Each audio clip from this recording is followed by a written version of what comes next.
Hi Bailey, hi class. I am in my studio. My name is Lori Tancredi-Baese and I am a photographer. So I'm going to go ahead and do this interview, I guess, by myself. So how did I get started? So I got started taking photographs because my stepfather was a photographer and war correspondent during the Korean War. So that he took all these great pictures, and really that got me interested in photography. I was about, I don't know, I wanted to be a photographer since I was about, I'm going to say maybe 11 or 12 years old. So the second question was risks. What are the risks associated with photography? Well, besides just the physical risks taking that you can find yourself in, the equipment's heavy, you can get injured, you can fall, you can get robbed. It depends on the kind of photography you do. So for me, those are all risks that I take all the time. I do like to travel and take pictures, so there's a lot of risk there as well. Somebody could rob you, obviously. So you have to be really careful. There's also the risk of going to college, spending a bunch of money on equipment, and then never really realizing your dream of being a photographer. So there's just the risk financially to yourself. I really started out actually as a creative director. So I went right from college to an art publisher and then creative director. So I really didn't go right out and become a photographer because of that risk. So make sure you have a backup plan and you have other skills. That's my advice. Also, if you make a commitment to something, make sure you follow through.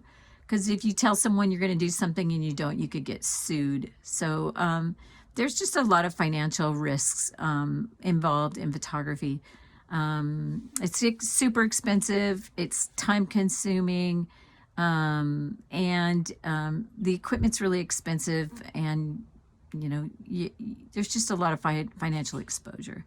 My advice is to, again, learn how to do other things. And then advice to you, when you're just getting started, I wouldn't buy a bunch of equipment. I would just kind of buy what you need. Use the school, if you're at school, use their equipment to get your portfolio where you want it to be so that you can get work. So devote yourself to creating a portfolio that's going to get you the kind of work that you want to get. Spend all your time creating that portfolio. That's the most important thing. That is my advice. Also, yeah, don't go out and buy a bunch of stuff. Borrow it at first, rent it. There's a lot of rental equipment that you can use. And don't buy a bunch of stuff because it's super expensive. And if you get stolen, that's a big loss financially for you. My other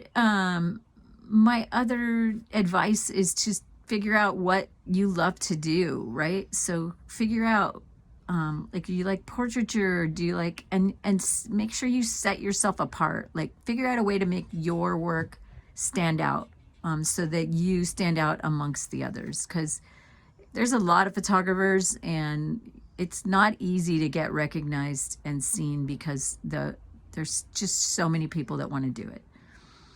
My favorite camera is, I'm in my studio, so I'm going to go ahead and turn this around.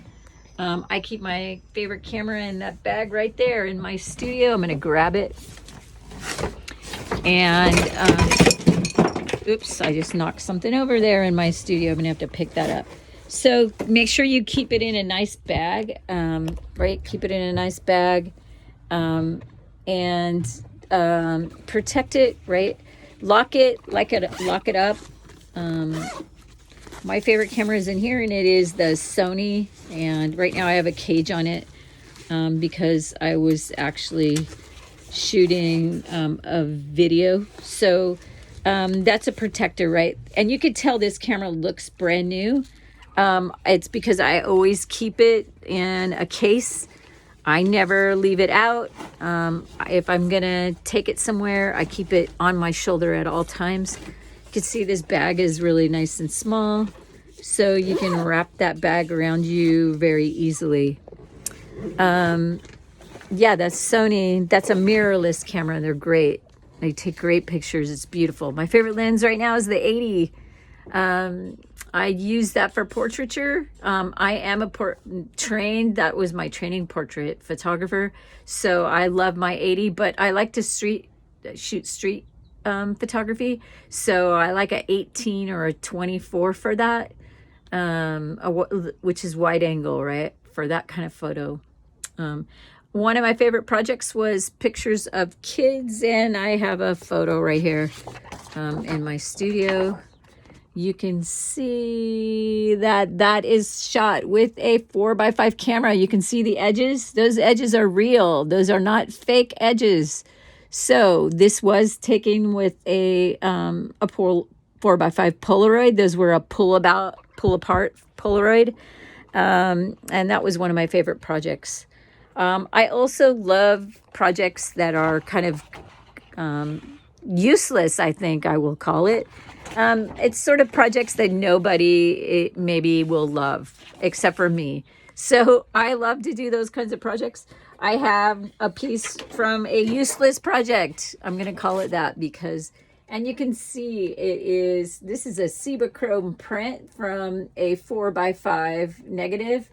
And basically I shot this series and then printed it on Cibachrome myself. So I did my own printing, and I'm going to call it a useless series because it is, I think it would be hard to sell.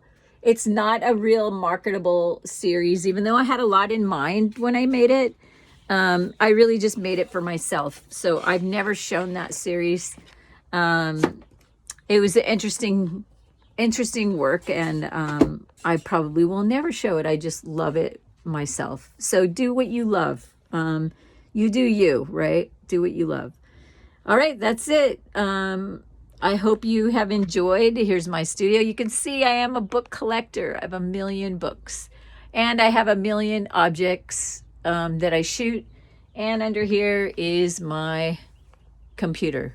So protect your stuff. Keep it nice. Don't spend too much money, and have fun above all things. All right, everyone. Bye.